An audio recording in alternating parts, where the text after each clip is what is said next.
2 Corinthians chapter 10 says this: the weapons that we fight with are not the weapons of the world. That means, absent God, you can't win this fight. People always say, the weapons of our warfare are not of this world. Well, that means you don't know how to use them, because everything you use is of this world. All your manipulation, your lying, your stealing, all this kind of stuff, everything you fight with is from this world. So if you didn't go to God's school, you don't know what to do with the weapon. He says, on the contrary, they have divine power to demolish strongholds. So wait a minute. I thought I was fighting against them. Stronghold is in me. So what the weapons of our warfare does, it's not fighting against the world. It's fighting against me. God says, you want peace? Don't try to get peace in the world. You got to get rid of the stronghold. You're in a cycle. You got to get out of the cycle. Notice what he says. So how do you get this? How do you win this fight? He says, we demolish arguments and every pretension that sets itself up against the knowledge of God. So what is a pretension? It is this. It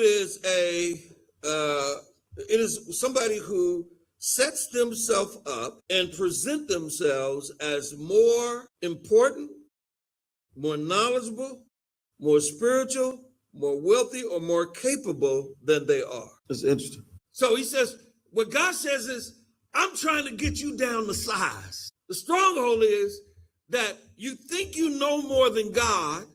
You're relying on sources that don't come from him. You're thinking you can solve all the problems that you have by fixing everybody else in the world. He says, you don't understand that you're the one that's in captivity.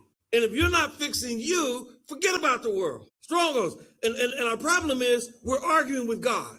And we don't do it out loud. We just don't show up at the meeting. God says, I want you, don't forsake the assembly of yourself.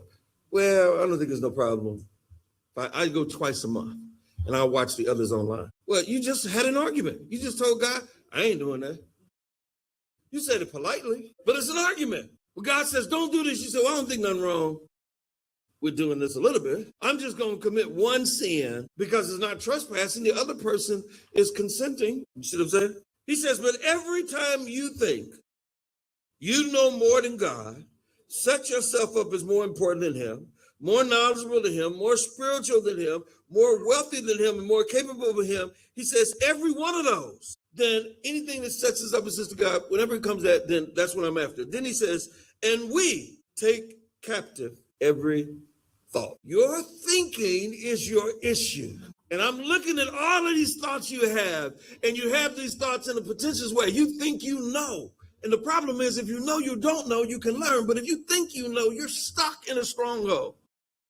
And I want to bring that stronghold down and take captive the thought that argues with God, and I'm going to make that thought obedient to Christ.